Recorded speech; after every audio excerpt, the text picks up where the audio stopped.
Hello, hello. ഈ എവിടെ? വീട്ടില്. വീട്ടിലെവിടെ?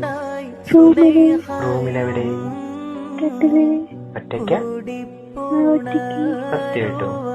സത്യം. എന്നാ ബാക്കിലോട്ടൊന്ന് വന്നേ. എന്തിന്? ആരിവിടെ വന്ന് നിൽക്കുന്നുണ്ട്, വേമ്പ. കാട്ടിട്ടൊന്നും ഉറങ്ങിയിട്ടില്ല. അങ്ങനെ പറയല്ലേ പെണ്ണെ, ഒന്ന് വാടി. ഞാനില്ല. ഓ, അങ്ങനെ പറയല്ലേ, അവിടെ വന്ന് കുടുങ്ങിയെന്ന് തിരിച്ചു പോകാൻ പറ്റൂല. ഞാനില്ല. പൊക്കോ. അങ്ങനെ പറയല്ലേടി, ഒന്ന് വാടി. ഇത്രയും ദൂരം വന്നല്ല എന്നെ കാണാൻ വേണ്ടിട്ട്. ഞാനില്ല. അങ്ങനെ പറയല്ലേ എന്റെ പൊന്നെ, ഈ വന്നടക്കാൻ സർപ്രൈസ് വെച്ചിട്ടുണ്ട്. സർപ്രൈസ് മോൻ തന്നെ വെച്ചു. ഞാനില്ല. എന്തൊടു അനക്ക് എന്റെ സർപ്രൈസ് പറ്റൂല? പറ്റൂല. അപ്പൊ നമ്മളൊന്നും പറ്റൂല അല്ലേ? സർപ്രൈസ് രാവിലെ തന്നാ മതി. മോളെ, നാട്ടുകാരെങ്ങാനും പിടിച്ച് തെങ്ങമ്മ കെട്ടിട്ട് ഞാൻ എന്റെ പേര് പറയും. വേഗം വന്നോ.